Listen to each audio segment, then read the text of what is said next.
کہ نبی علیہ السلام نے خم نامی گاؤں میں پڑاؤ کیا 18 ذوالحجہ 10 ہجری کے اندر. اونٹ کے پالان کا ممبر رکھا گیا.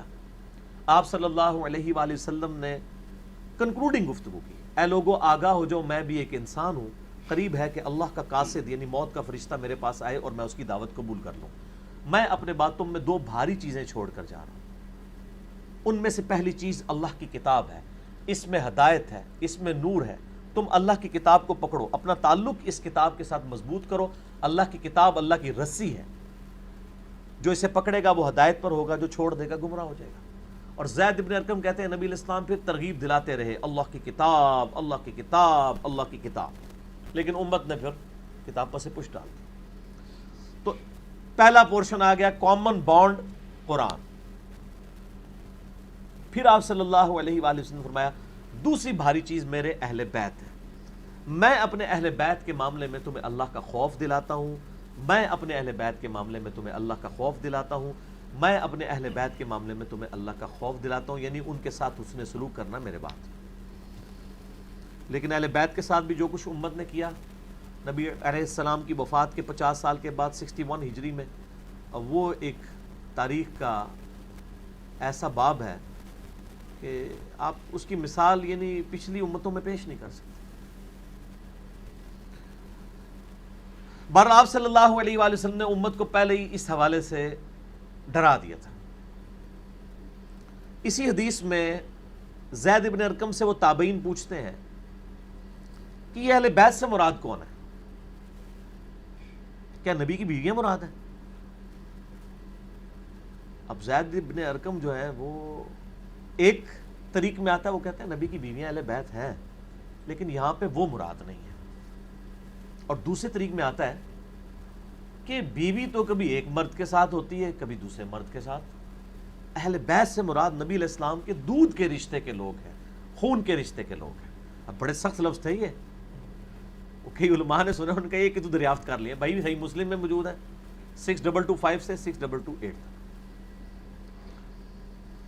زید بن ارقم کہتے ہیں کہ اس سے مراد ہے آل عقیل، آل علی، آل عباس، آل جعفر. حضور کے جو قریبی رشتہ دار ہیں یہ 4 خاندان، کیونکہ انہی کی اولاد کو کربلا میں ذبح کیا گیا تھا نا بعد میں. تو انہی کے بارے میں اللہ تعالیٰ نے اپنے نبی علیہ السلام کو غیبی خبر دے دی تھی کہ آپ کی امت یہ اہل البیت کے ساتھ سلوک کرے گی. اچھا یہ حدیث مسلم میں تو اتنی ہے، غدیر خم کی حدیث. یہ باقی جو کتابیں ہیں نا، سنن نسائی الکبریٰ ہو گئی، مسند احمد ہو گئی، اور اسی طریقے سے السنہ امام ابن ابی عاصم کی، اور باقی کتابیں میں نے سارے 8 طرق اس ریسرچ پیپر میں 33 نمبر کے اوپر جمع کیے، 33 نمبر.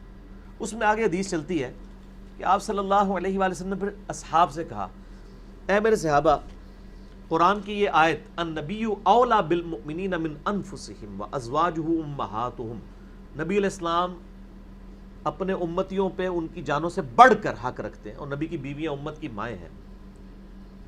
کیا اس کے تحت تم میرا حق اپنے اوپر مانتے ہو؟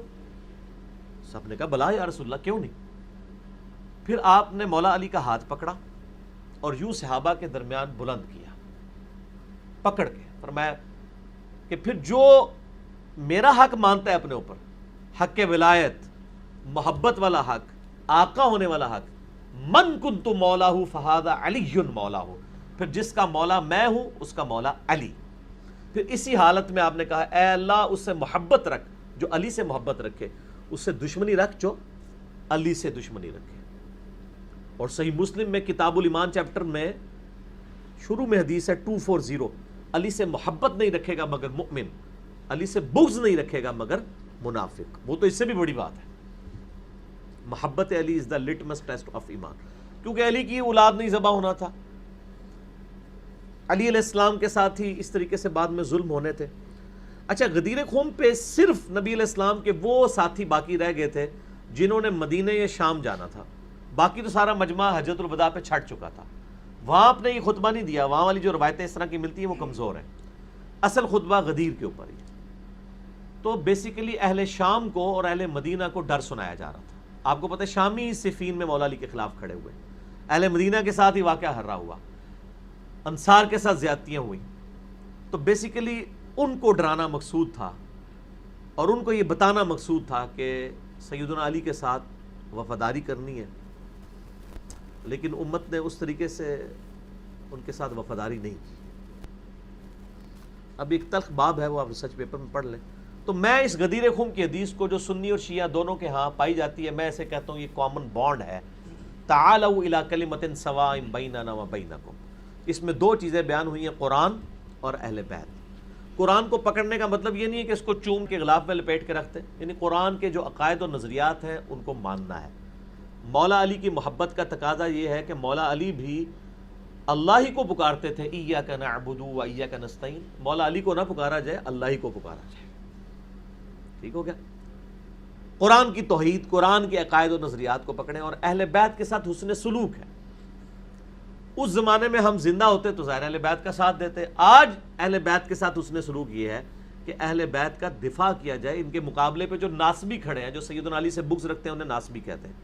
جو فضائل صحابہ احمد بن حنبل کی کتاب میں صحیح سند کے ساتھ دو روایتیں ہیں کہ اے علی تیری وجہ سے دو فرقے دوزخ میں جائیں گے، یعنی نبی علیہ السلام نے فرمایا، طبرانی میں تو مرفوع روایت ہے، یہاں پہ سیدنا علی کا اپنا قول ہے کہ میری وجہ سے دو گروہ دوزخ میں جائیں گے اور دو گمراہ ہوں گے، ایک میری محبت میں غلوف کر کے، ایک میری دشمنی میں غلوف کر کے۔ یعنی رافضی جو محبت میں غلوف کرنے والے ہیں، اور ناصبی جو دشمنی میں غلوف کرنے والے ہیں۔ اب ان کے آف شوٹس پہ جتنے بھی ہو جائیں، خوارج ہو جائیں، یزیدی ہو جائیں، جتنے بھی آپ نام رکھ لیں، تو یعنی یہ تو جنت و دوزخ والا مسئلہ بن گیا نا، سیدنا علی کی محبت، ان کی اٹیچمنٹ، تو وہ آج تک ہے۔